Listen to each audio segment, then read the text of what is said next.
thought the king had more affected the Duke of Albany than Cornwall. It did always seem so to us, but now in the division of the kingdom it appears not which of the dukes he values most. Is this not your son, my lord? His breeding, sir, hath been at my charge. I have so often blushed to acknowledge it that now I am raised to it. I cannot conceive you. Sir, this young fellow's mother could, whereupon she grew round-wombed, and had, indeed, sir, a son for her cradle, ere she had a husband for her bed. Do you smell a fault? I cannot wish the fault undone, the issue of it being so proper. But I have, sir, a son by order of law, some year elder than this, who yet is no dearer in my account. Do you know this noble gentleman, Edmund? No, I do not, my lord. My lord of Kent. Remember him hereafter as my honorable friend. Sir, I shall study deserving. He hath been out 9 years, and away he shall again.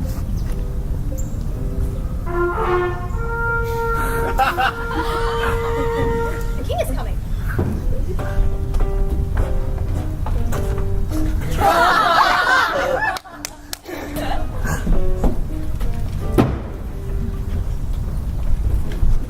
Attend the lords of France and Burgundy, Gloucester. I shall, my liege. Meantime, we shall express our darker purpose. Give me the map there. Know that we've divided into 3 our kingdom, and 'tis our fast intent to shake all cares and business from our age, conferring them on younger strengths while we unbirthed crawl toward death. Our son of Cornwall, and you are no less loving son of Albany. We have this hour a constant will to publish our daughter's several dowers, that future strife may be prevented now. The princes France and Burgundy, great rivals in our youngest daughter's love, long in our court have made their amorous sojourn, and here to be answered. Tell me, my daughters, which of you shall we say doth love us most, that we our largest bounty may extend, where nature doth with merit challenge? Goneril, our eldest born, speak first. Sir, I love you more than words can wield to matter, more than child ever loved or father found. A love that makes breath poor and speech unable, beyond all manner of so much. I love you.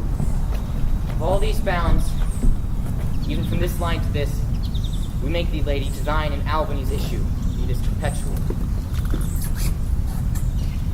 With shadowy forests and with plenteous rivers. What says our second daughter, our dearest Regan, wife to Cornwall? Speak. Sir, I am made of the self-same metal that my sister is. Only that she comes too short, that I profess myself an enemy to all other joys, and find I'm alone felicitate in your dear highness's love. To thee and thine hereditary ever remain this ample third of our fair kingdom, no less in space, validity, and pleasure than that conferred on Goneril. Now for our joy, although not the last, not least, what can you say to draw a third more opulent than your sisters? Speak. Nothing, my lord. Nothing. Nothing. Nothing will come of nothing. Speak again. Unhappy that I am, I cannot heave my heart to my mouth. I love your majesty according to my bond, nor more nor less. How, Cordelia, mend thy speech a little, lest it mar your fortunes. Good my lord, you have begot me, bred me, loved me. I return those duties back as rightly fit, obey you, love you, and most honor you. Why my sisters' husbands if they say they love you all? Happily, when I shall wed, the Lord who must take my hand in plight shall carry half of my love with him, half my care and duty. Surely I'll never marry like my sisters to love my father all. But goes thy heart with it? Aye, good my lord. So young and so untender. So young, my lord, and true. Let it be so. Thy truth then be thy dower! For here by the sacred radiance of the sun, here I disclaim all my paternal care, propinquity, and property of blood. And as a stranger to my heart and me, hold thee from this forever. Good my liege. Peace, Kent! Come not between the dragon and his wrath. I had loved her most, and thought to set my rest on her kind nursery. Hence, away and avoid my sight. Call France, who stirs? Call Burgundy. Cornwall. And Albany. My 2 daughters' dowers. Digest this third. Let pride, which she calls plainness, marry. I do invest you jointly with my power, preeminence, and all the large effects that troop with majesty. Self my monthly course, with reservation of 100 nights, by you to be sustained, shall abode make with you by due terms. Only we still retain the name, and all additions to a king, the sway, revenue, and execution of the rest. The loved sons be yours, which to confirm this coronet part betwixt you.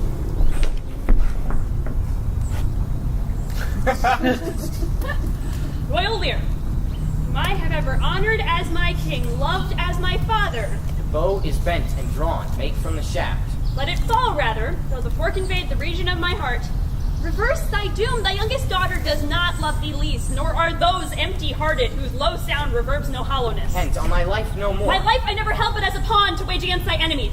See better, Lear, and let me still remain the true blank of thine eye. Vassal miscreant, out of my sight! Give her forbear! Hear me recreant.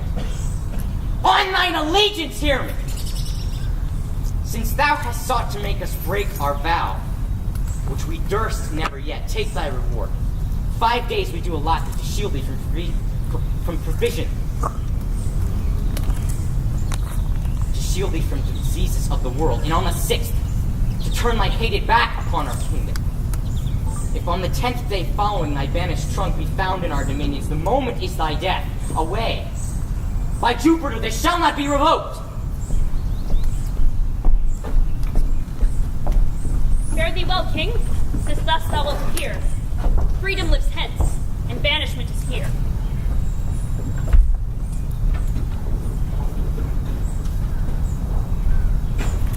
Here's France and Burgundy, my noble lord.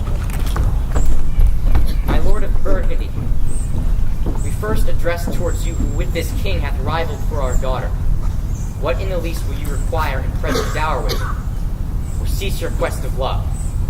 Most royal majesty, I crave no more than what your highness offers, nor will you tender less. Right, noble Burgundy, when she was dear to us, we did hold her so.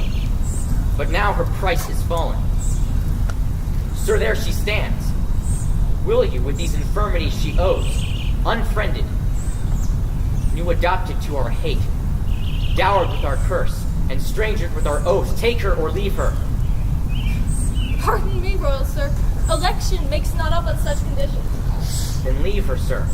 By the power that made me, I tell you all her wealth. For you, great king, I would not from your love make such a strike to match you where I hate. Therefore beseech you to avert your liking a more worthier way than on a wretch whom nature is almost ashamed to acknowledge her. This is most strange. That she, but even but now, was your best object. Most best, most dearest should in this present time commit a thing so monstrous to dismantle so many folds of favor. I beseech your majesty that you make it well known that if no vicious blood, murder, foulness, no unchaste action or desirous death that deprives me of your grace and favor. But even for want of that, in which I am richer, a still soliciting eye, at such a time as I am glad I have not. So not having it, have lost being your liking. Better thou hast not been born than not to have pleased me better. Is it but this, my lord of Burgundy? What say you to the lady? Will you have her? She is herself a dowry. Royal Lear, give but that portion which yourself proposed, and here I take Cordelia by the hand, Duchess of Burgundy. Nothing. I have sworn I am firm. I am sorry, then. You have so lost a father that you must lose a husband. Peace be with Burgundy. Since our respects of fortune are his love, I shall not be his wife. Fairest Cordelia, thou art most rich, being poor. Thee and thy virtues here I seize upon. Be it lawful I take what cast away. Thy dowerless daughter, king, thrown to my chance, is queen of us, of ours, and our fair friends. Thou hast your friends. Let her be thine. For we have none such daughter, nor shall ever see that face of hers again. Therefore be gone. Without our grace, our love, our venison. Come, noble Burgundy. Bid farewell to your sisters. The jewels of our father, with washed eyes Cordelia leads you. I know you, farewell to you both. Time shall unfold what waited kind heights who covered faults at last shamed unto rights. Well may you prosper. Come, my fair Cordelia.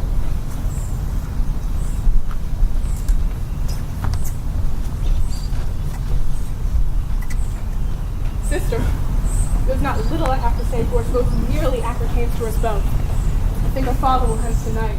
That's most certain, and with you. Next month with us. You see how full of change his age is. The observations we have made have not been little. He always loved our sister the most. Now with poor judgment hath passed her off, appears you grossly. 'Tis the infirmity of his age, yet he hath ever but slenderly known himself. The best and soundest of his time have been but rash. We must look to recede from his age. We shall further think on't. We must do something in the peace. Thou nature art my goddess. To thy law my services are bound. Wherefore should I stand in the plague of custom and permit the curiosity of nations to deprive me, for that I am some 12 or 14 moonshines lag of a brother? Why, bastard? Wherefore base? Well then, legitimate Edgar, I must have your land. Our father's love is to the bastard Edmund as to the legitimate. Fine word, legitimate. Well, my legitimate, if this letter speed and my invention thrive, Edmund, the base shall top the legitimate. I grow, I prosper. Now God, stand up for bastards. Kent banished thus, and France in color parted, and the king gone tonight, subscribed his power confined to exhibition. How now, Edmund? What news? So please your lordship done. Why so earnestly seek you to put up that letter? I know no news, my lord. What paper were you reading? Nothing, my lord. No. What needs then that terrible dispatch of it into your pocket? The quality of nothing hath no such need to hide itself. Let's see. It should be nothing. I shall not need spectacles. I beseech you, sir, it is a letter from my brother that I have not o'erread. Give me the letter, sir. I shall offend either to detain or give it. The contents, as in part I understand them, are to blame. Let's see. For my brother's justification, he wrote this but as an essay, or a taste of my virtue. This policy and reverence of age makes the world bitter to the best of our times, keeps our fortunes from us till our oldness cannot relish them. Come to me this of that, I may speak no more. If our father should sleep till I waked him, you should have his revenue forever, and live the beloved of your brother Edgar. Conspiracy! Sleep till I waked him, you should enjoy half his revenue. My son Edgar! Hath he a hand to write this? A heart and brain to breed it in? When came this to you? Who brought it? It was not brought to me, my lord. I found a throne at the casement of my closet. You know the character to be your brother? If the matter were good, my lord, I durst swear it were his, but in respect of that, I fain think it were not. It is his. It is his hand, my lord, but I hope his heart is not in the contents. Hath he never heretofore sounded you in this business? Never, my lord. Oh, villain, abominable villain! Where is he? I do not well know, sir, but if it shall please you to suspend your indignation against my brother until you can derive from him better testimony of his intent, you shall run a certain course. If your honor judge it meet, I shall place you where you shall hear us confer of this, and by an auricular assurance have your satisfaction by this very evening. You cannot be such a monster. Nor is not short. To his father, who so tenderly and entirely loves him. Oh, heaven and earth. Edmund, seek him out. I will seek him, sir, presently. A credulous father, and a brother so noble that he is so far from doing harm that he suspects none, on whose foolish honesty my practice is right easy. I see the business. Let me, if not by birth, have lands by wit. All's me's meet that I can judge it fit.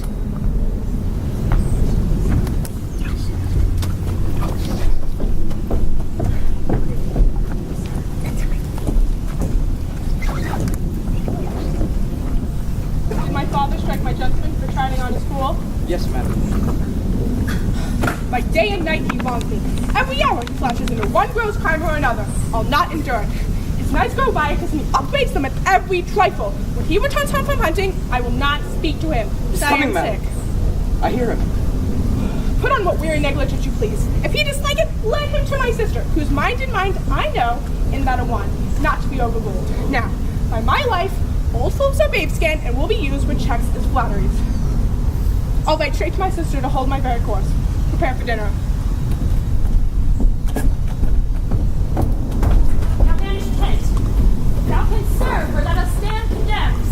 come, thy master, whom thou lovest, shall find thee full of labors. Do not stay a jot for dinner. Go, get it ready. Aye, my lord.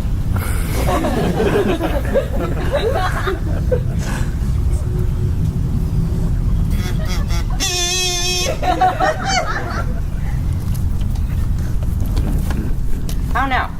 What art thou? A man, sir. What dost thou profess? What wouldst thou with us? I do profess to be no less than I seem, to serve him truly that will put me in trust, to love him that is honest, and to eat no fish. What art thou?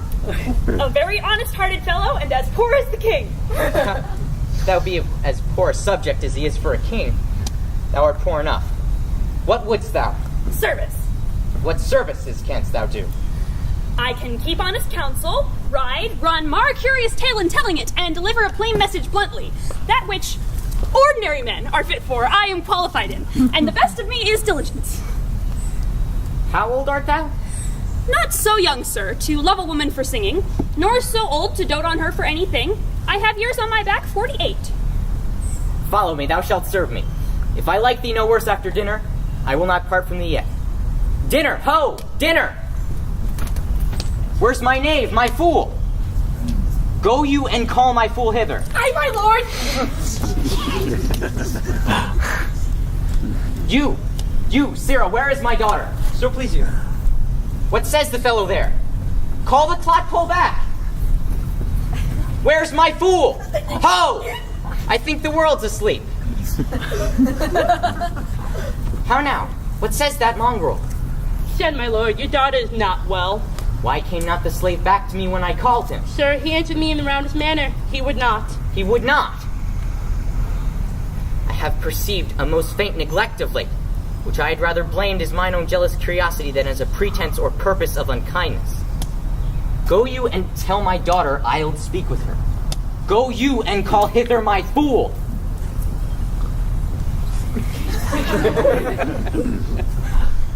Oh, you, sir. You. Come you hither, sir. Who am I, sir? My lady's father. My lady's father. Thy lord's name. You horse on dog. You slave, you cur. I am none of these, lord. I beseech your pardon. Do you bandy looks with me, you rascal? I will not be struck, my lord. Nor tripped neither, you base football player. Come, sir, arise, away, I'll teach you differences. Away, away! Now, my friendly knave, I thank thee.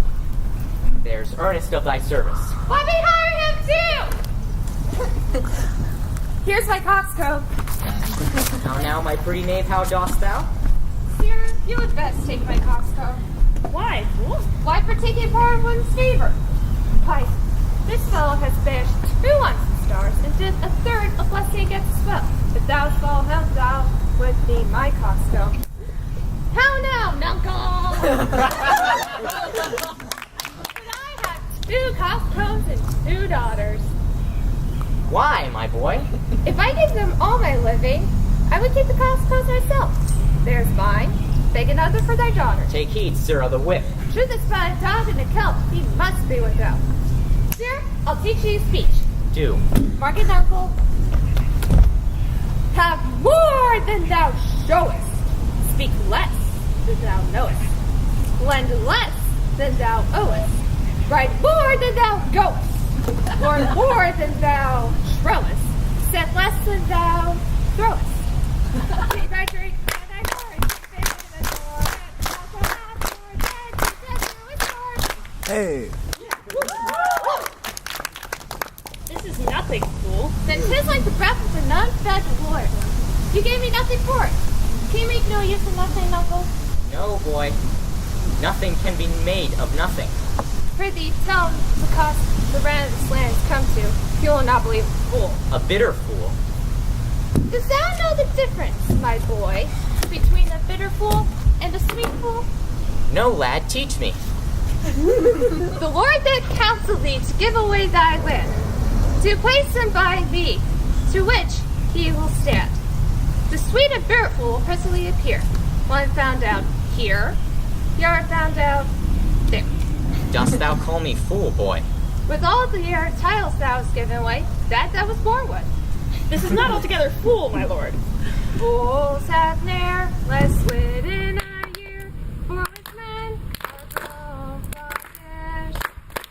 They know not how their wits to wear, their manners also always wear. When were you wont to be so full of songs, Sarah?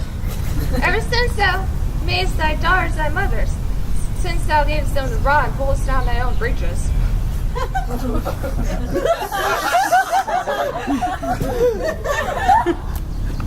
How now, daughter, what makes that frontlet on?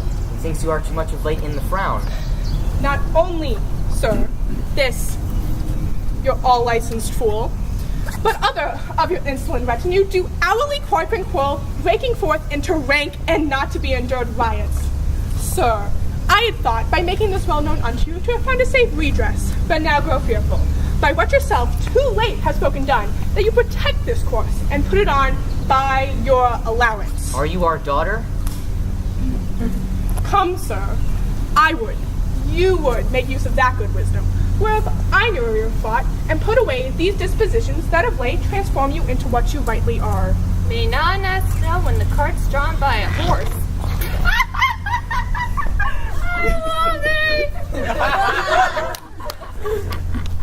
Doth any here know me? Is this not Lear? Doth Lear walk thus, speak thus? Where are his eyes? Who is it that can tell me who I am? Your shadow. Your name, fair gentlewoman. This admiration, sir, is much of the savior of other your new friends. I do beseech you to understand my purposes, all right? As you are old and reverend, you should be wise. Here you do keep 100 knights and squires, men so debauched, disordered, and bold that this our court is more like a tavern or a brothel than a grace palace. The shame itself doth speak for instant remedy, and may be desired a little disquantity your train. Darkness and devils. Saddle my horses and call my train together. Degenerate bastard. I'll not trouble thee, yet have I left a daughter. You strike my people, and your disordered rabble make servants of their better. Woe that too late repents. Oh, sir, are you come? Is it your will? Speak, sir. Prepare my horses. Pray, sir, be patient. Detested kite, thou liest. My train are men of choice and of rarest parts, and in the most exact regard support the worships of their name. O Lear, Lear, Lear, be at this gate that let thy folly in and thy dear judgment out. Go, go, away, my people. My liege, I'm jealous that I'm ignorant of what hath moved you. It may be so, my lord. Here, nature, here, dear goddess, here. Suspend thy purpose if thou didst intend to make this creature fruitful. Into her womb convey sterility. Dry up in her the organs of increase, and from her derogate body never spring a babe to honor her. If she must teem, create her child of spleen, that it may live and be athwart this nature torment to her. That she may feel how sharper than a serpent's tooth it is to have a thankless child. Away, away. Now, gods that we adore, whereof comes this? Never afflict yourself to know the cause, but let his disposition have the scope that dotage gives it.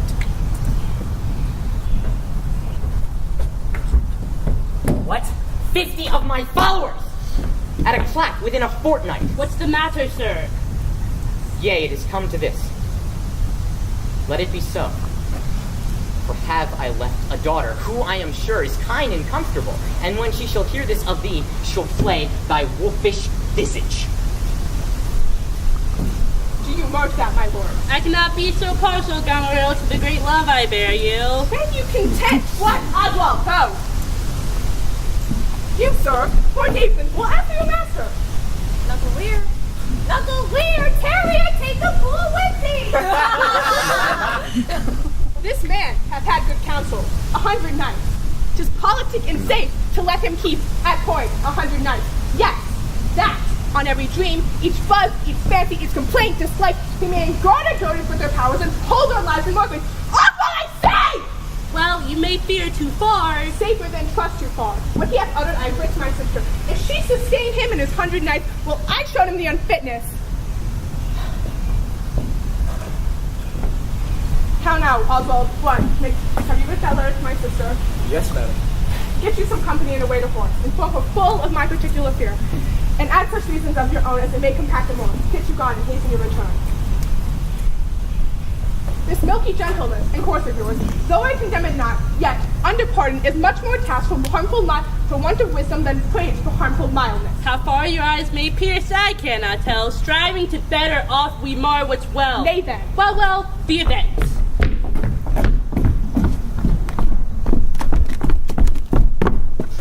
Go you before Gloucester with this letter. Acquaint my daughter no further with anything you know than comes not out of her demand from this letter. If your diligence be not speedy, I shall be there afore you. I will not sleep, my lord, till I have delivered your letter. So see that as your daughter will use me kindly, for she is like this, as a crab does to taste to an apple. Or what a crab tastes to a crab. Kit, dost thou know why one's nose stands in the middle of one's face? No. Why, to keep one's eyes on either side, so whether he may not smell out, he may spy into. I did her wrong. Dost thou know how an oyster makes its shell? No. Nor neither. But I can tell why a snail has a house. Why? Why, to keep his head in, not to give it away to his stars and leave its horns without gates. I will forget my nature. So kind a father, be my horses ready. Diocese are gone about them. The reason why 7 stars are no more than 7 is a pretty reason. Because they are not 8. Yes, indeed. Thou must make it good, fool. Take it again, perforce, monster ingratitude. If thou wert my fool, I would have thee whipped for being old before thy time. How's that? Thou shouldst not have been old till thou hast been wise. Well, let me not be mad. Not mad, sweet heaven, keep me in temper. I would not be mad. Come, boy.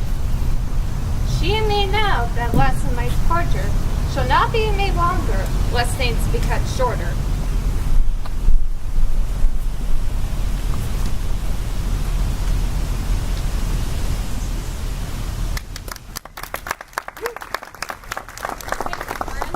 And you, sir, I've written to your father and given him notice that the Duke of Cornwall and Regan, his duchess, be with him here this night.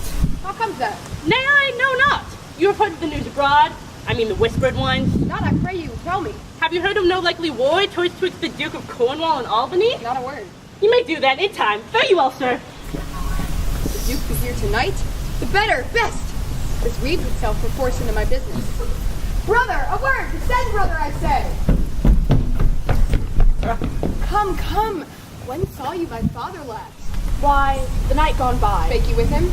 Aye, 2 hours together. Parted you in good terms? Found you noted pleasure in him by word or countenance? Not at all. Bethink yourself, wherein you may have offended him, and at my entreaty forbear his presence, till some little time hath qualified the heat of his displeasure. Some villain hath done me wrong. I hear my father coming! Pardon me. In cunning I must draw upon you. Stay to defend yourself. Now quite me a well. Torches, torches, so farewell!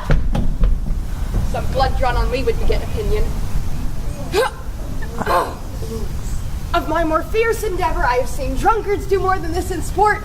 Father, father! Someone, someone! No help? Now, Edmund, where's the villain? He went that way, his sharp sword out! Edmund, where is he? Where is the villain, Edmund? Look, sir, I bleed! I do not know well, my lord. Where did he go?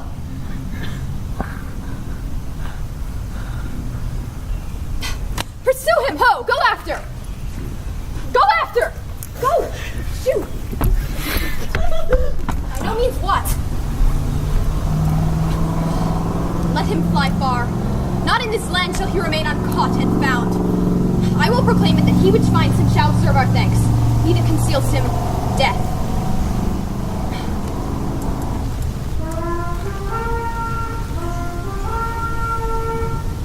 Hark, the the Duke's trumpets. I know not why he comes. All ports all barred. The villain shall not escape. The Duke must grant me that. Besides, his picture I'll send far and near, that all the kingdom may have the due note of him. How now, my noble friend? Since I came hither, which I can call but now, I have heard strange news. If it be true, all vengeance comes too short which can pursue the offender. How dost, my lord? Oh, madam, my old heart is cracked. 'Tis cracked. Was Edgar not companion to the righteous knights that tend upon my father? I know not, madam. Too bad. Too bad. No, madam, he was... Yes, madam, he was of that sort. No marvel then, though he were ill affected. 'Tis they have put him on the old man's death, to the expense and waste of his revenues. Edmund, was it Edgar did this? I do not know, my lord. I hear you have done your father a childlike office. Was my duty, sir. He did bewray his practice, and received this hurt you see striving to apprehend him. Is he pursued? Aye, my good lord. If he be taken, he shall never more be feared of doing harm. Make your own purpose, how in my strength you please. For you, Edmund, whose virtue and obedience doth this instant so much commend yourself, you shall be ours. Natures of such deep trust we shall maintain. You we first seize on. I shall serve you, sir, truly, however else. To him I thank your grace. You know not why we came to visit you. We must have use of your advice. Our father he hath writ, so hath our sister of differences. I least let it fit to answer from our home. Several messengers from hence attend dispatch. Our good old friend lay comforts to your bosom and bestow your needful counsel to our business, which craves the instant use. I serve you, madam. Your graces are right welcome.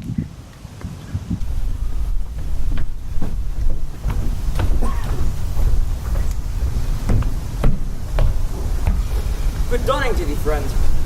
Art of this house? I? Where may we set our horses? In the mire. Prithee, if thou lovest me, tell me. I love thee not. Why then I care not for thee. If I had thee in Lipsbury pinfold, I would make thee care for me. Why dost thou use me thus? I know thee not. Fellow, I know thee. What dost thou know me for? A knave, a rascal, an eater of broken meats, a base, proud, shallow, beggarly, three-suited, 100-pound, filthy, worsted-stocking knave, a lily-livered, action-taking knave, a whoreson, glass-gazing, super-serviceable, finical rogue, one trunk-inheriting slave, one that wouldst be a bawd in way of good service, and art nothing but the composition of a knave, beggar, coward, pander, and the son and heir of a mongrel bitch, one whom I will beat into clamorous whining if thou deniest the least syllable of thy addition.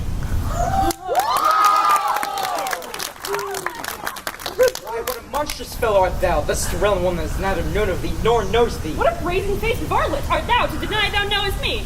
Is it 2 days ago since I tripped up thy heels and beat thee before the king? Draw, you rogue! Away, I have nothing to do with thee. Draw, you rascal, you come with letters against the king. Draw, you rascal, come your ways. Help! Help! Murder! Murder! Slave! Stand, rogue, stand, you neat slave! Strike! Help! Help! Murder! Help! What's the matter? With you, goodman boy, and you please. Weapons, arms, what's the matter here? Keep peace upon your lives. Peace, aye. What is the matter? This ancient ruffian, sir, whose life I have spared at sight of his grave ears. The horse on Zed, that unnecessary letter. Sirrah, art thou mad, old fellow? How fell you out? Say that. No contraries hold more antipathy than I and such a knave. Why dost thou call him a knave? What's his offense? His countenance likes me not. Or perchance does mine, nor his nor hers. Sir, 'tis my occupation to be plain. I have seen better faces in my time than stands on any shoulder that I see before me at this instant.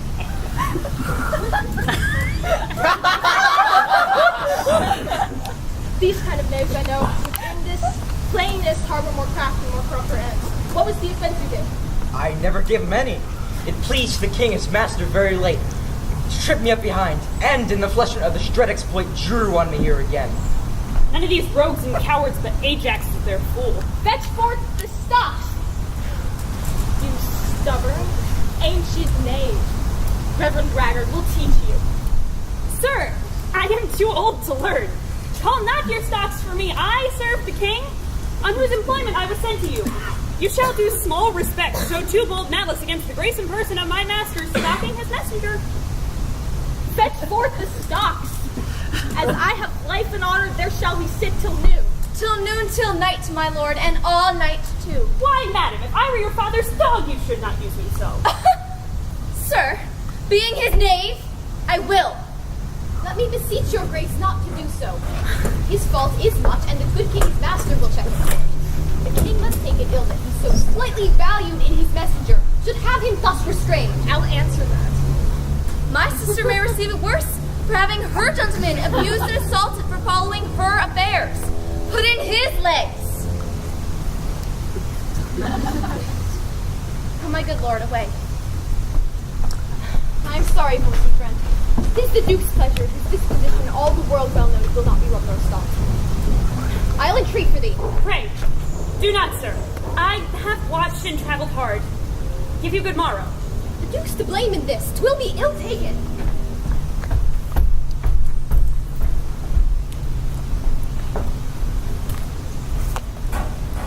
This letter, I know 'tis from Cordelia, who hath most fortunately been informed of my obscure course, and shall find time from this enormous state seeking to give losses their remedies. Fortune, good night. Smile once more. Turn thy wheel.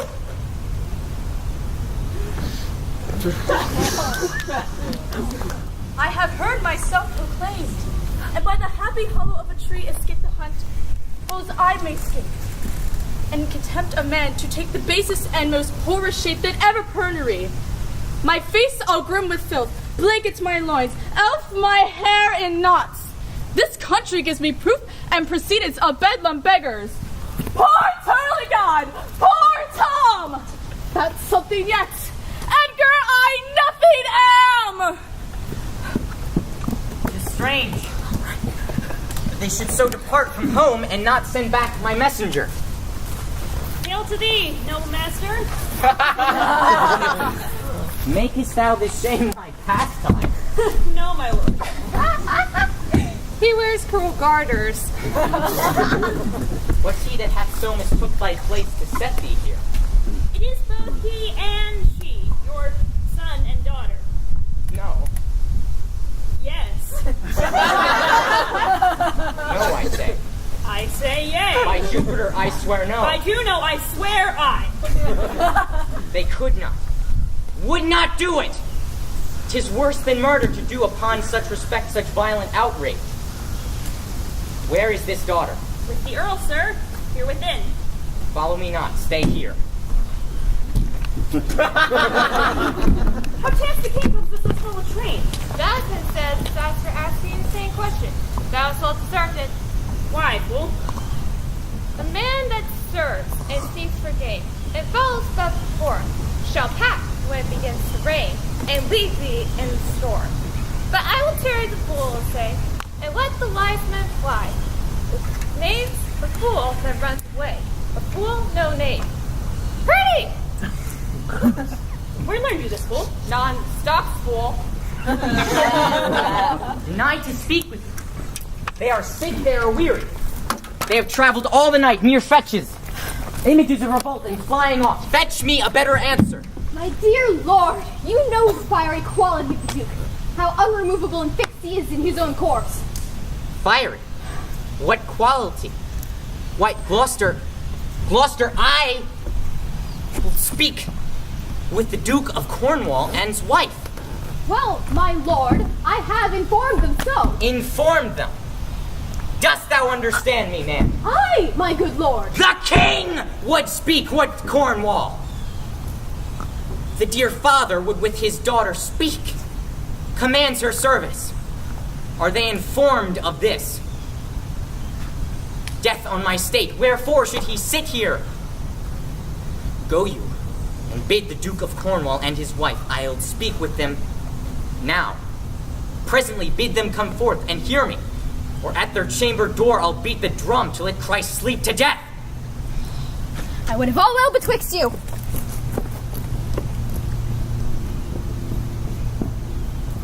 Oh me, my heart, my rising heart but down. Good morrow to you both. Hail to your grace. I am glad to see your highness. Regan, I think you are. Oh, are you free? Some other time for that. Oh, beloved Regan, my sister's not. She hath tied sharp-toothed unkindness like a vulture here. I can scarce speak to thee, thou'lt not believe with how depraved equality. Oh, Regan. I pray you, father, take patience. I have hope. You less know how to value her desert than she to scant her duty. Say, how's that? I cannot think my sister in the least would fail her obligation. If then, sir, perchance she restrain the rise of your followers, 'tis on such ground, and to such wholesome end which clears her from all blame. My curse is on her. Sir, you are old. You should be ruled and led by some discretion from your state better than you yourself. So, go to my sister. Say you have wronged her. Ask her forgiveness? Do you mark how this becomes the house? Dear daughter, I confess that I am old. Age is unnecessary. On my knees I'll beg that you'll vouchsafe me raiment, bed, and food. Sir, no more to these unsightly tricks. Go you to my sister. Never, Regan. She hath abated me of half my train. All the stored vengeances of heaven fall on her ingrateful top. Strike her young bones, you taking airs with lameness. Fie, sir, fie. Oh, the blessed gods, so will you wish on me when the rash mood is on. No, Regan, thou shalt never have my curse. Thy tended hectored nature will not give thee o'er to harshness. Her eyes are fierce, but thine do comfort and not burn. 'Tis not in thee to cut off my train, to grudge my pleasures, to bandy hasty words. Thou better knowest the offices of nature, bond of childhood. Thy half of the kingdom thou hast not forgot, were I thee endowed. Good sir, to the purpose. Who put my man in the stocks? My sisters, this approves her letter. She'll be here soon. This is a slave whose easy borrowed pride dwells in the fickle grace of he. Out, varlet, from my sight. What means your grace? Who stocked my servant? Regan, I have good hope thou didst not know aught. Who comes here? Oh, heavens. Art thou not ashamed to look upon this bier? Regan, wilt thou take her by the hand? Why not by the hand, sir? How have I offended? All's not offense that indiscretion finds, you don't charm so. Oh, sides, you are too tough. Will you yet hold? How came my man in the stocks? I sent him there, sir, but his own disorders deserve much less advancement. You, did you? I pray you, father, being weak seems so. If, to the expiration of your month, you will return and sojourn with my sister. For those that mingle reason with your passions, be content to think you old, and so, but I know she knows what she does. Returned and 50 men dismissed. Nay, rather I abjure all roofs, and choose rather to wage against the enmity of the air. Persuade me rather to be slave in Sumter to this detested groom. I prithee, daughter, do not make me mad. I'll not trouble thee, my child. Farewell. We'll no more meet nor see one another. But yet thou art my blood, my flesh, my daughter, or rather a disease that's in my flesh that I must needs call mine. But I'll not chide thee, my child. I do not bid the thunder bearer shoot, nor tell tales of thee to high judging Jove. Mend when thou canst, be better at thy leisure. I can be patient. I can stay with Regan, I and my 100 knights. Not altogether so. I looked not for you yet, nor am well provided for your fit welcome. Instead, give ear to my sister. For those that mingle reason with your passion must be content to think you old, and so... But she knows what she does. Is this well spoken? I dare vouch it, sir. What? 50 followers? Is it not well? What have you need of more? Why might not you, my lord, receive attendance from those she calls servants or from mine? Why not, my lord? If they chase to slack you, we could control them. If you will come to me, for now I spy a danger, I'll entreat you. 5 and 20. No more will I give place or notice. I gave you all! And in good time you gave it. Those wicked creatures yet do look well favored, when others are more wicked. Not being the worst stands in some rank of praise. I'll go with thee. Thy 50 yet doth double 5 and 20. Now art twice her love. What need, hear me, my lord, what need you 5 and 20, 10 or 5, to fall in a house where twice so many have a command to send you? What need one? Oh, reason! Not the need! Our basest beggars are in the poorest things superfluous. Allow not nature more than nature needs. Man's life is cheap as beasts. But for true need, you heavens give me that patience I need. You see me here, you gods. A poor old man, as full of grief as age, wretched in both. No, you unnatural hags! I will have such revenges on you both that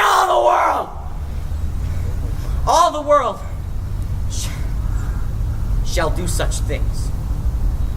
What they are, yet I know not. But they shall be the terrors of the earth. You think I'll weep? No, I'll not weep. I have full cause of weeping. But this heart will break into 100,000 flaws. Oh, ere I'll weep. Oh, fool, I shall go mad.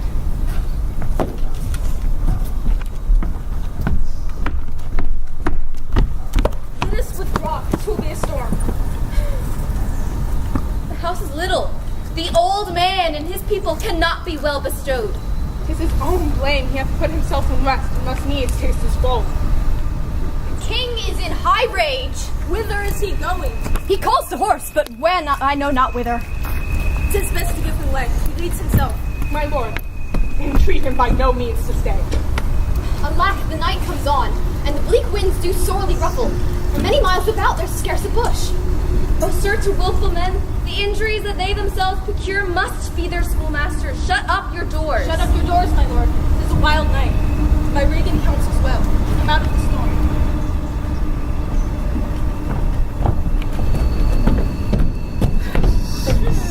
Who's there besides foul weather?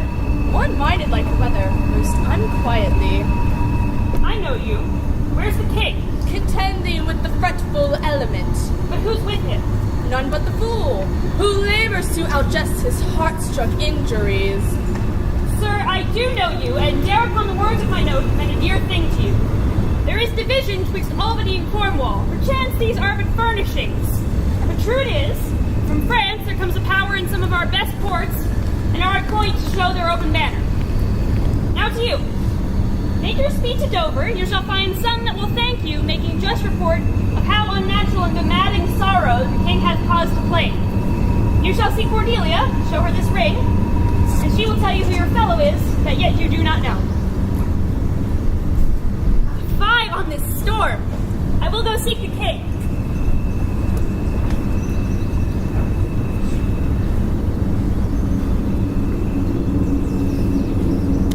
Blow, winds, and crack your cheeks. Rage! Blow!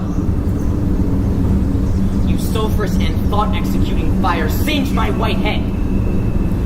And now all shaking thunder, smite flat the thick rotundity of the world. Crack nature's molds, and Germans spill at once, and make ingrateful man. Oh, Uncle, Cornwall Ward in the tavern. Is there, then, rainwater up here? Go, and ask thy daughter's blessing. This is I that please neither wise man nor fool. Rumble thy belly full, spit fire, spout rain, you owe me no subscription. Yet let fall your horrible pleasure. Here I stand your slave, and call you servile ministers that have, with 2 pernicious daughters joined, your high engendered battle against the head so old and white as this. Oh, 'tis foul. Here's a head under the roof, has a good headpiece. Who's there? Mary! Here's Prince and a codpiece. why I stand in the pool. Alas, sir, are you here? Things that love night love not such nights as these. The wrathful skies gallow the very wanderers of the dark and make them keep their caves. Let the great gods that keep this dreadful pother o'er our heads find out their enemies now. Tremble, thou wretch, that hast within thee undivulged crimes, unwhipped of justice. Hide thee, thou bloody hand, thou perjured and thou similar man of virtue, that art incestuous. I am a man more sinned against than sinning. Alack, bare-headed. Gracious my lord, hard by here is a hovel. Some friendship will it lend you against the tempest. My wits begin to turn. Come, boy. Doss, my boy, art cold. I am cold myself. The art of our necessities is strange, that make vile things precious. Come, your hovel. Poor fool and knave, I have a part in my heart that's sorry yet for thee.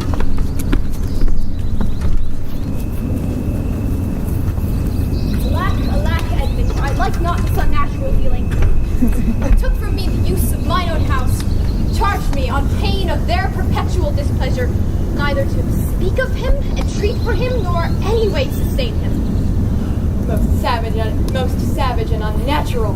Go to, say you nothing. There's a division betwixt the dukes, and a worse matter than that. I have received the letter this night. 'Tis dangerous to be spoken. I have locked the letter in my closet. These injuries the king now bears will be revenged home. There's part of the power already footed.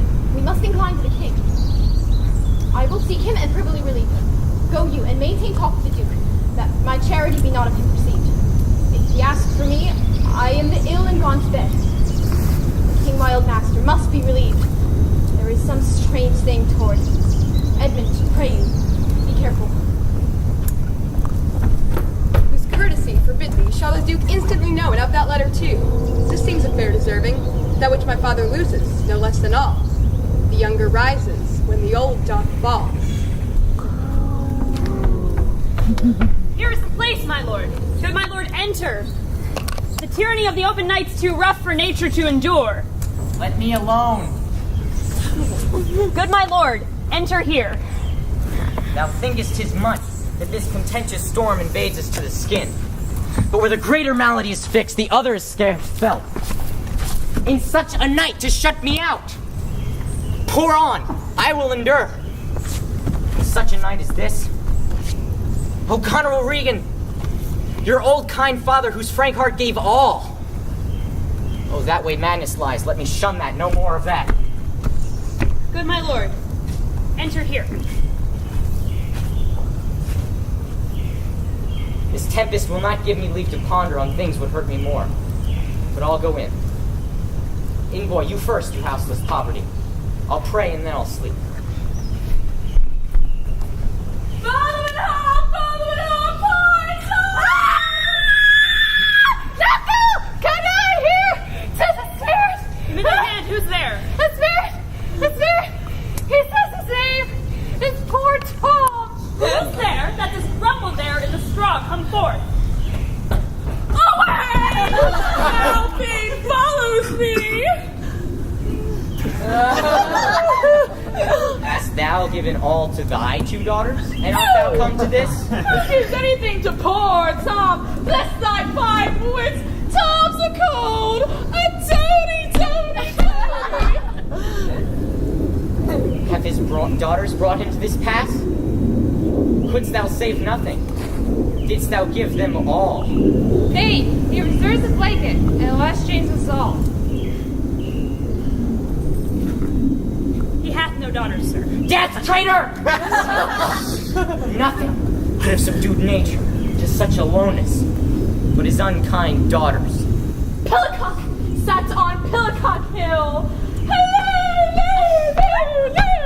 This night will turn us all to fools and madmen! Take heed of the foul fiend! Obey thy parents! Tom's a cold! What hast thou been? A serving man! Proud in heart and mind, serve the lust of my and do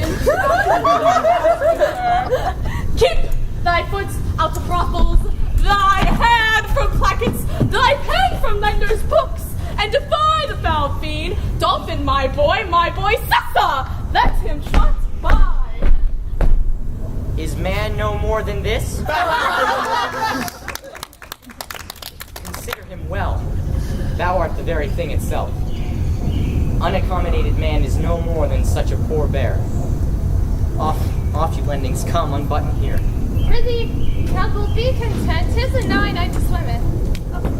Here comes the walking torch. This is the foul fiend, Flibbit Gibbet. He begins at curfew and walks till the first cock. What's he? Who's there? What does you see? What are you there? Your names? Poor Tom, that eats thy sweet frog, that is whipped from tithing to tithing, who is stocked, punished, and imprisoned. But mice and rats, such small deer, have been poor Tom's food for 7 long years. What, hath your grace no better company? Poor Tom, the cold. Our flesh and blood vile, my lord, that it doth hate what gets it. Go in with me. My duty cannot suffer to evade all your daughter's hard commands. Bring you where both fire and food is ready. First, let me talk with this philosopher. What is the cause of thunder? My lord, take his offer, go into the house. I'll talk a word with this same learned Theban. What is your study? To defy the foul fiend and to kill vermin. My lord, soothe him, let him take the fellow. Take him you on. No words. Hush. With him, I will keep still with my philosopher. How Bronwyn to the Dark Tower came, his words were, fee, foe, and fum. I smell the blood of a British man.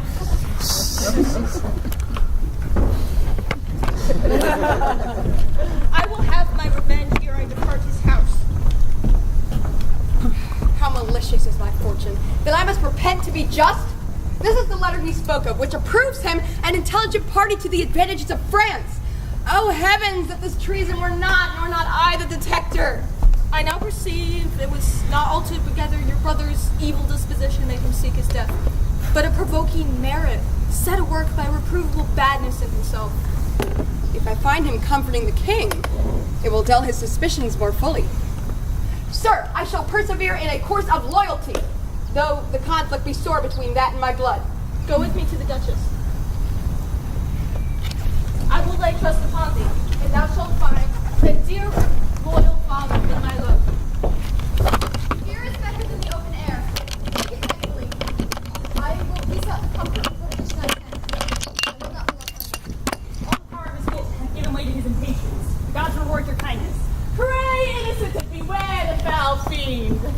Prithee, Falco, tell me whether this madman be a gentleman or a yeoman. A king. A king. No, he's a yeoman as a gentleman for his son. It shall be done. I will arraign them straight.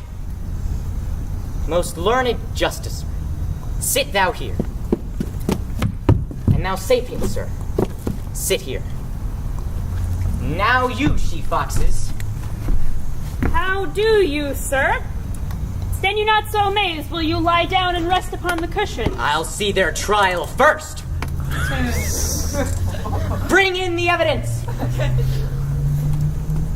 Rogue justicer, take thy place. And thou, his yoke fellow of equity, bench by his side. You are of the commission, sit you too. Let us deal justly. Par! The cat is gray.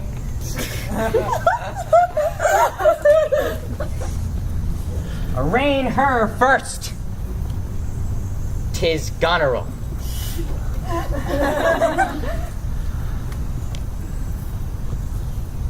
I take my oath before this honorable assembly. She kicked the poor king, her father. Come hither, mistress. Is your name Goneril? She cannot deny it.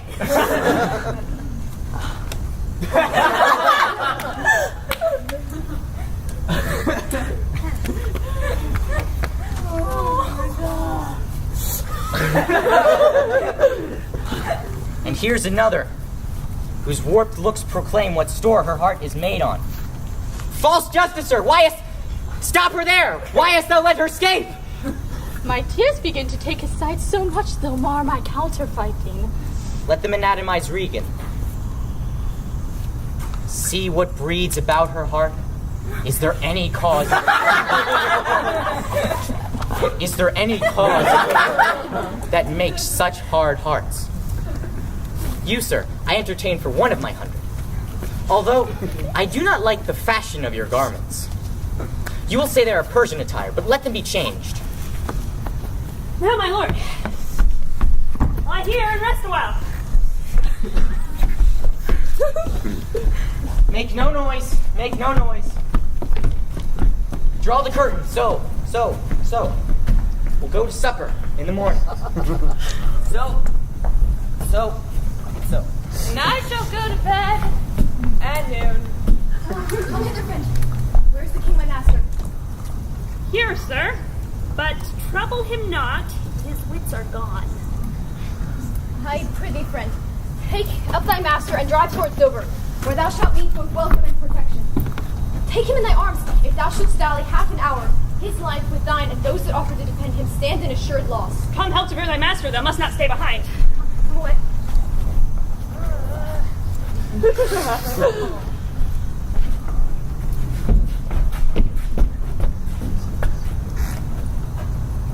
When we our betters see bearing our woes, we scarcely think our miseries our foes.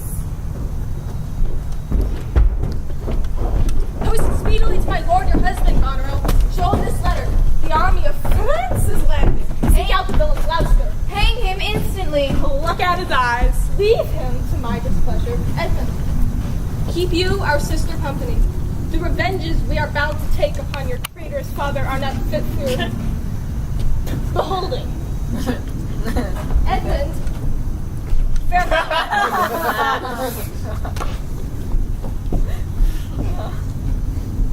How now? Where's the king?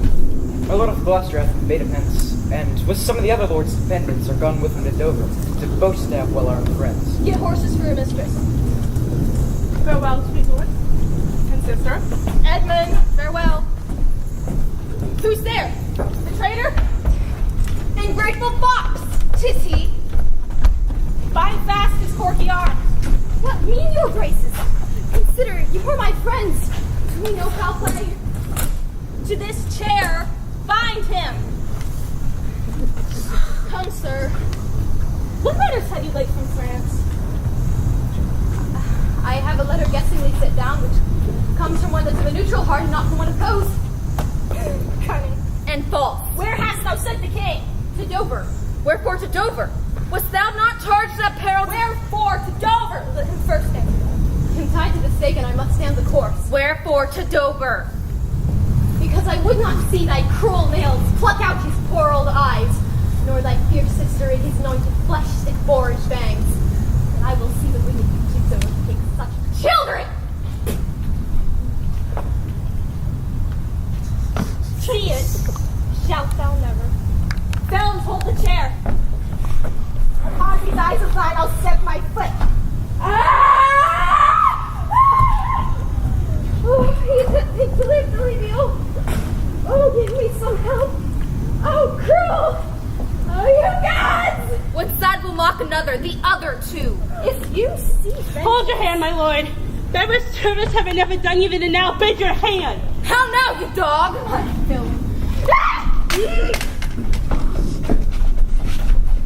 Give me thy weapon, as peasant, stand up thus. Ow! I am slain! Submission, but no! Lest it see more. Prevent it! Out, vile jelly! Where is thy luster now? Oh, God, be comfortable. Where is my son hidden? You call some thee that hates thee. It was he that gave the overture of thy treasons to us. He was too good to pity thee. Oh, my follies, then Edward was abused. Kind gods, prosper him, forgive me that.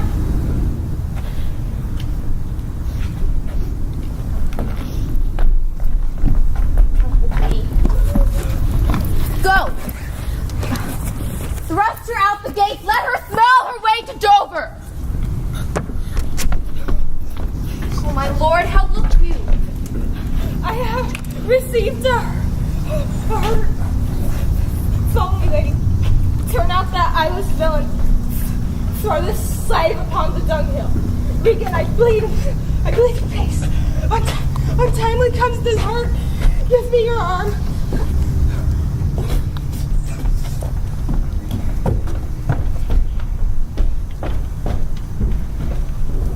It's better thus to be condemned than condemned and flattered. Welcome now the unsustainable air that I embrace. But who comes here?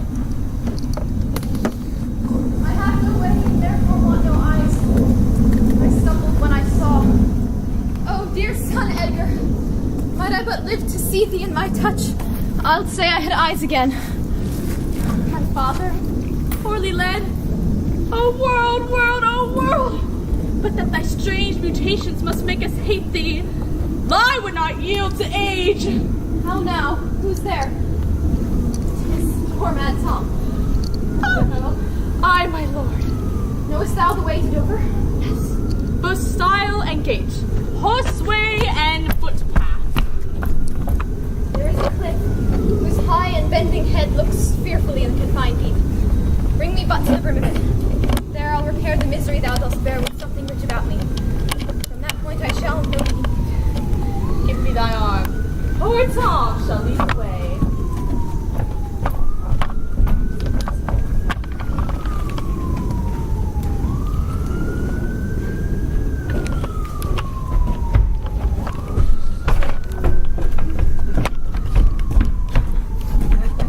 Back, Edmund, to my brother. This trusty servant shall pass between us. Ere long to hear where this is his command. Where this spare speech.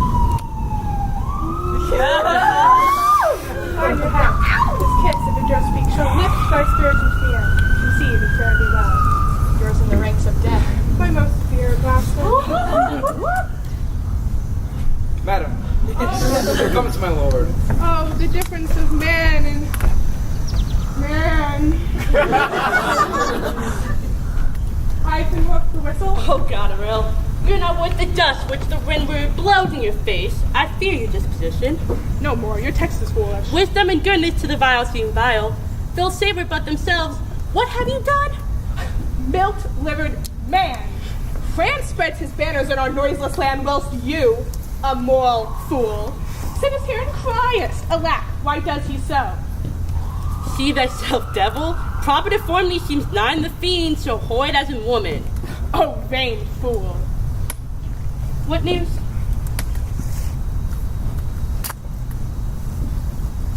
What news?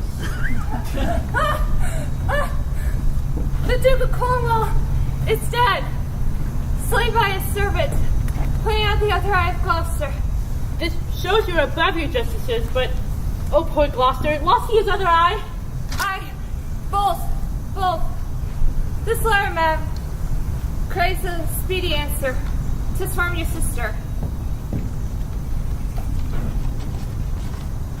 One way I like this well, but my sister widowed, and Gloucester with her. I'll read an answer. Oh, Gloucester, I live to thank thee for the love thou showest the king, and to revenge thine eyes. Come hither, friend. Tell me what more thou knowest. But are my brother's powers set forth? Aye, madam. Himself in person there. Madam, with much ado, your sister is the better soldier. Our troops will be set forth tomorrow. Stay with us, the ways are dangerous. I may not, madam. My lady hath charged my duty in this business. Why should she write to Edmund? Might not you transport her purposes by word? Be like something, I know not what. I'll love thee, if you let me unseal the letter. Madam, I had rather... I know your lady does not love her husband. I am sure of that. And at her late being here, she gave strange oiliads, and most speaking looks to noble Edmund. I know you're of her bosom. Aye, madam. I speak in understanding. You are, I know it. Therefore, give him this letter. My lord is dead. Edmund and I have talked. It is more convenient for he to have my hand than for your lady's. You may gather more, and I I pray you that if you find him, give him that. Fare thee well. When shall we come to the top of that same hill? You do climb it up now. Look, how we labor. Methinks the ground is even. Horrible steep. Hark, do you hear the sea? No, truly. Why, your other senses grow imperfect, yet your eyes anguish. It must be so indeed. Methinks thy voice has changed, and thou speakst in better phrase and matter than thou didst. You are much deceived, and nothing in my changed but in my garments. Methinks you're better spoken. Come, stand here. How fearful it is to cast one's eye so low, lest the brain turn to the vision sight. Set me where you stand. Is trifle despair done to cure it? O you mighty gods, this world I do renounce, and in your sight shake patiently my great affliction off. If Edgar live, oh, bless him. Now, fellow, fare thee well. Gone, sir. Farewell, sir. What are you, sir? Have I fallen or no? From the dread summit of this chalky bourne, look up a height that cannot be seen nor heard, but do look up. Alack, I have no eyes. Is wretchedness deprived itself this benefit, to end itself by death? Up, how is't? Feel your legs. You stand! Too well, too well. Think that the clearest gods who have honors of men's impossibilities have preserved thee. But who comes here? The safer sense can ne'er accommodate his master thus. No, they cannot touch me for pointing. I am the very king himself. Oh, thou side, piercing sight. Nature's above all art in that respect. Now, there is thy press hunt. The trick of that voice I do remember well. Is not the king? Aye, and every inch a king! When I do stare, see how the subject quakes. I pardon that man's life. What was thy cause? Adultery? Thou shalt not die. Die for adultery? No. Let me kiss thy hand. Nay, let me wipe it first. It smells of mortality. Oh, ruined piece of nature. This world shall so wear out to naught. Dost thou know me? I remember thine eyes well enough. Dost thou squinty at me? No, blind Cupid. Do your worst. I shall not love. Read thou this challenge. Were all the letters sons, I could not read one. Read. Case of eyes! Oh ho, are you there with me? No eyes in your head, nor no money in your purse. Get thee glass eyes, and like a scurvy politician seem to see things thou dost not.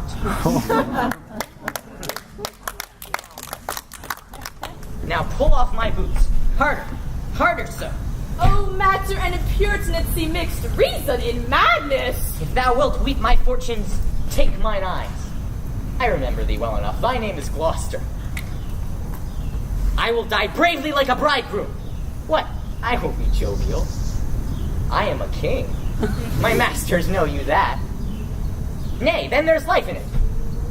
Nay, if you shall get it, you shall get it with running. Huzzah!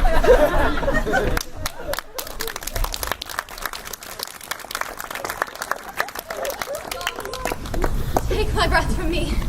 Let not my worshipful spirit tempt me again to die before you, please. Well, pray you, father. Now, fellow, what art thou? A most poor man, made to tame fortune's blows. A proclaimed prize. Thou old unhappy traitor, briefly thyself remember. The sword is out that must destroy thee. Now let thy friendly hand put strength enough to it. Dost thou support a published traitor? Slain. That was slain. If thou wilt thrive, bury my body. Take the letters thou findst about me to Edmund, Earl of Gloucester. Seek him out upon the British party. Oh, untimely death. What? Is he dead? Rest you, father. Let's see these pockets in the letter he speaks of. Maybe my friends.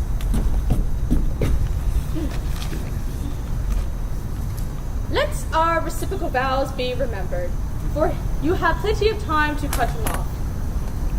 Am I the conqueror, and his bed my goal? Your wife? So I would say, affectionate servant. Goneril! A plague upon her virtuous husband's life. In the exchange, my brother? Come. Far off methinks I hear the beaten drum. Come, I'll bestow you with a friend.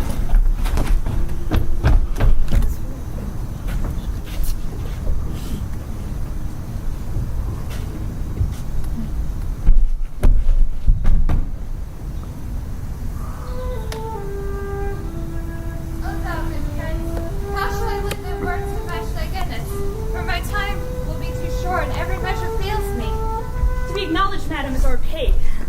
How does the king? Madam, sleep still. Oh, you kind gods. Cure this great breaches, be his nature.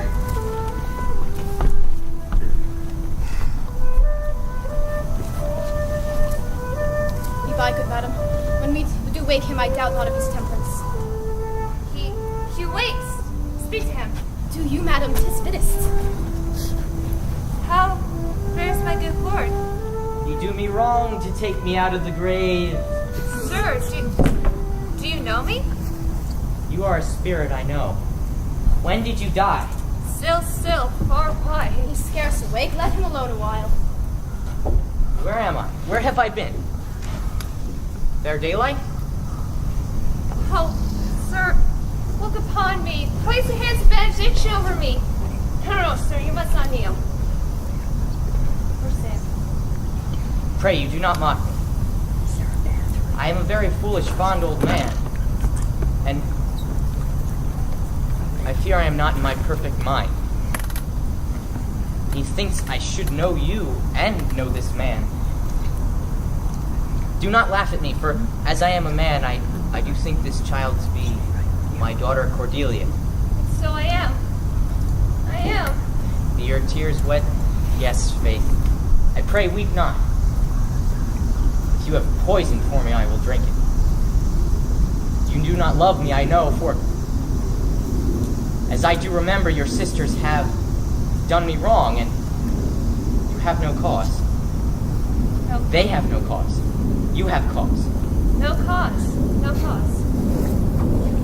Am I in France? In your own kingdom, sir. What please your highness walk? You must bear with me. I pray you forget and forgive. I am old and foolish.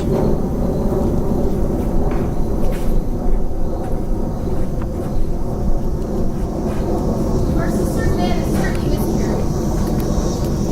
Down and down. Now, sweet lord, you know the goodness I intend upon you. So tell me, but truly, then speak the truth. Not love my sister? No. Mine. Honor, madam. I shall never endure her. Pray you be not familiar with her. Fear not. She and the Duke, her husband.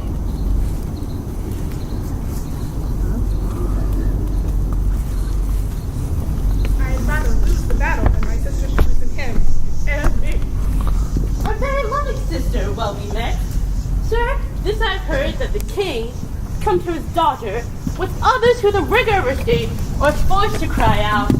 For this business, it touches us as France invades our land. Combined together against the enemy for these domestic and particular royals are not the question here. Let's then determine what the ancient have worn our proceeding. I will meet you presently at your tent.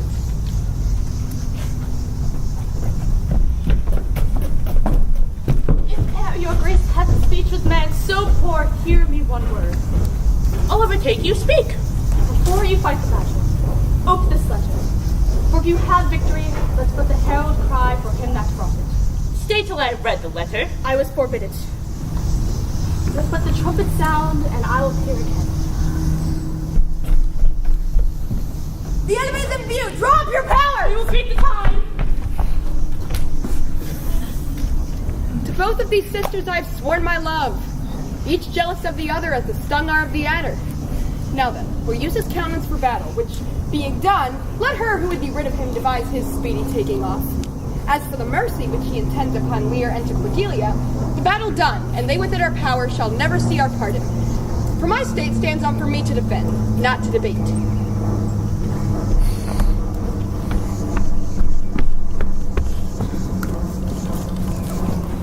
Away, old man, away! King Lear hath lost he and his daughter Taean. Away, old man, come on!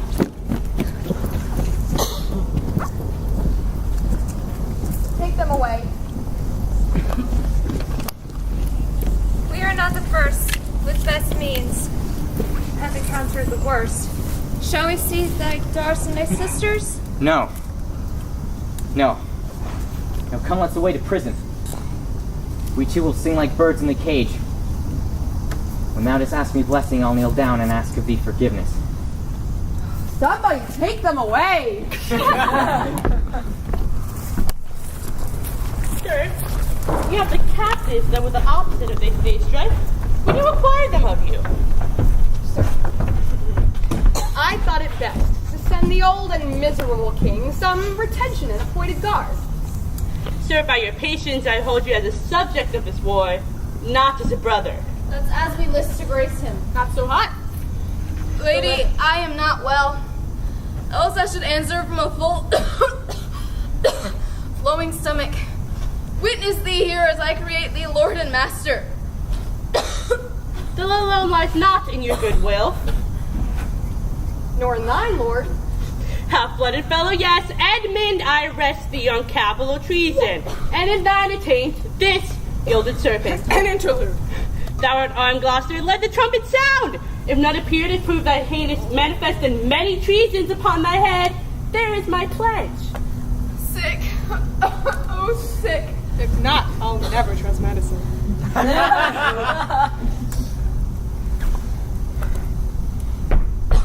There's my exchange. What world is this that names me traitor villain like he lies? My sickness grows upon me. She is not well. Convey her to my tent. It's he that speaks for Edmund, Earl of Gloucester. Himself.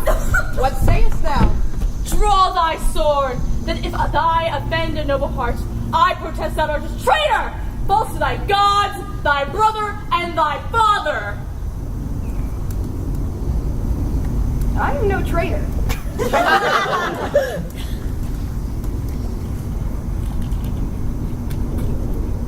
One, 2, 3, 4, 5, 6, 7, 8, 9.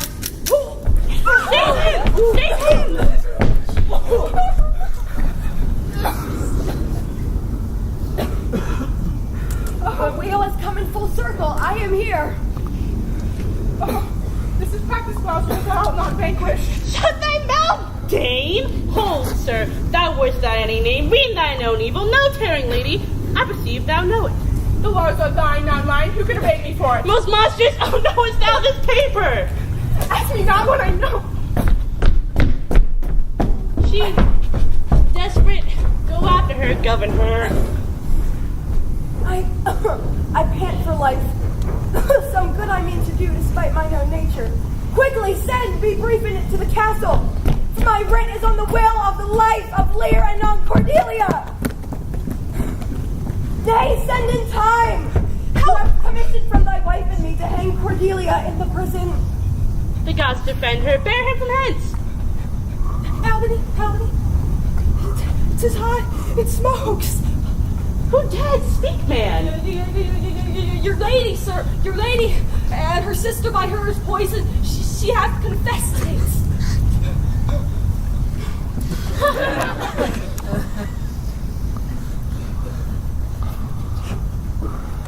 I am come to bid my king and master I good night.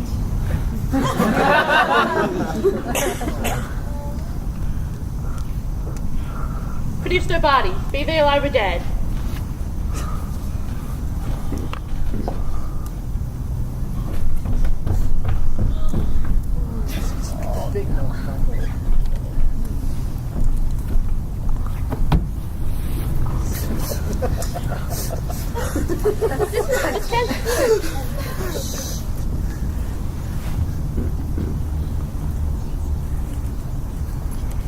How?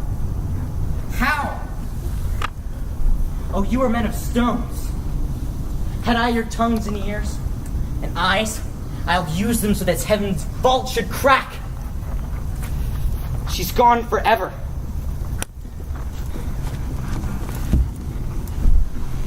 I know when one is dead, and when one lives, she's dead as earth. Is this the promised end? Or image of that horror. His feather stirs. She lives. If it be so, it is a chance which does redeem all sorrows that I have ever felt. Oh, my good master. Prithee away. 'Tis Kent, your friend. A plague upon you. Murderers. Traitors, all. I could have saved her. Now she's gone. Gone forever. Cordelia, stay a little. Ha, what is thou sayest?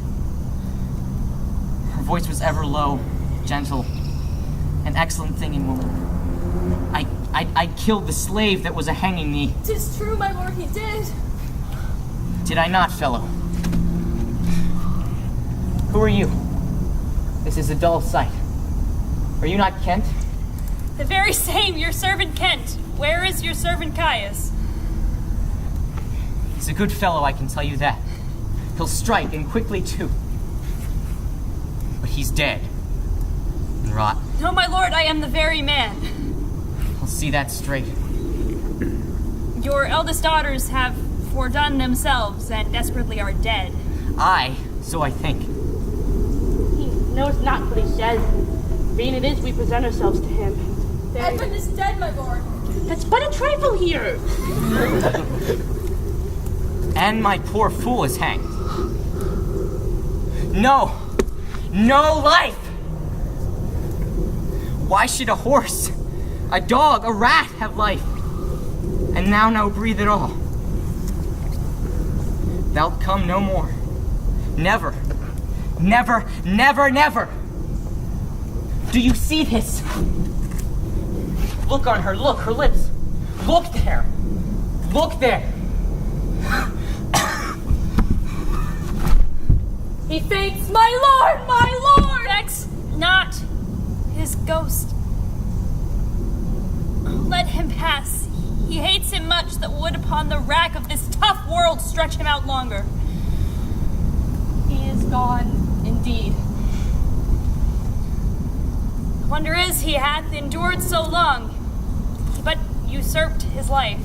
Bear them from hence. Our present business is general woe. Friends of my soul, you twain, rule in this realm and the gourd state sustain. I have a journey, sir. Shortly to go. My master calls me. I must not say no. The weight, this sad time, we must obey. Speak what we feel, not what we ought to say. The oldest hath borne most, we that are young, so never see so much, nor live so long.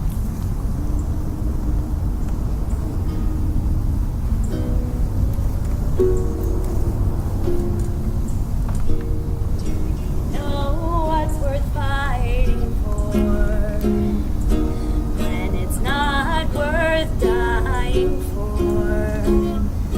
Does it take your breath away and you feel yourself suffocating?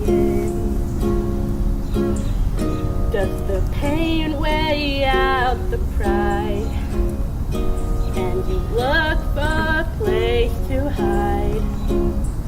Did so 21, break your heart inside, you're in ruins. 21 guns, lay down your arms, give up the fight. 21 guns, throw up your arms into the sky, you and I.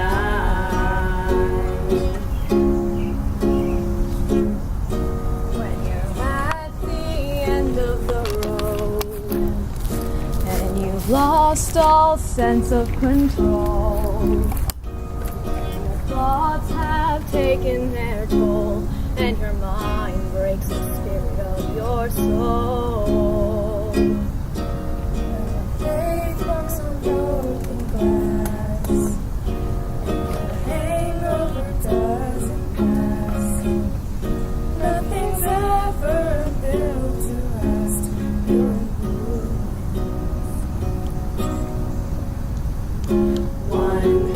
21 guns, lay down your arms, give up the fight. 21 guns, throw up your arms into the sky, you and I.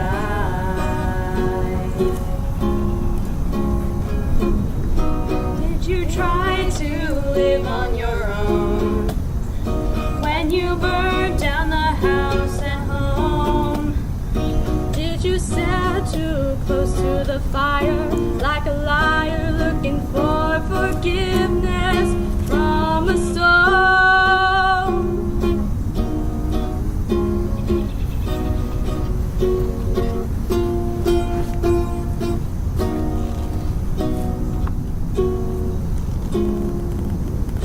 When it's time to live and let die, you can't get another try. Something inside his heart has died. 1, 2, 3, 4. 21 guns, lay down your arms, give up the fight. 21 guns, throw up your arms into the sky. You and 21 guns, lay down your arms, give up the fight. 21 guns, throw up your arms into the sky.